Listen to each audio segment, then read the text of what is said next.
Hi, నేను నిహిరాస్ dental కేర్కి వచ్చాను. గోల్డ్ క్రౌన్ కావాలని.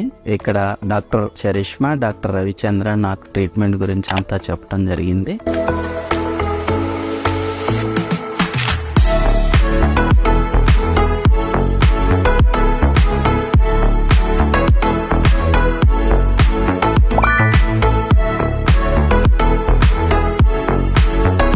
పంటికి మెజర్మెంట్ అది తీసుకున్నారు. ఫస్ట్ ట్రీట్మెంట్ బాగా జరిగింది, అసలు పెయిన్ లేకుండా బాగా చేశారు. I'm happy with the result. ఈ ట్రీట్మెంట్ కోసం నేను ఒడిస్సా బెరంపూర్ నుంచి రావడం జరిగింది. Overall I'm happy, very happy and thanks to Nihira's dental care. ఎవరైనా రావాలి అని అనుకుంటే వచ్చి కన్సల్ట్ చేసి హ్యాపీగా ట్రీట్మెంట్ భయం లేకుండా తీసుకోవచ్చు.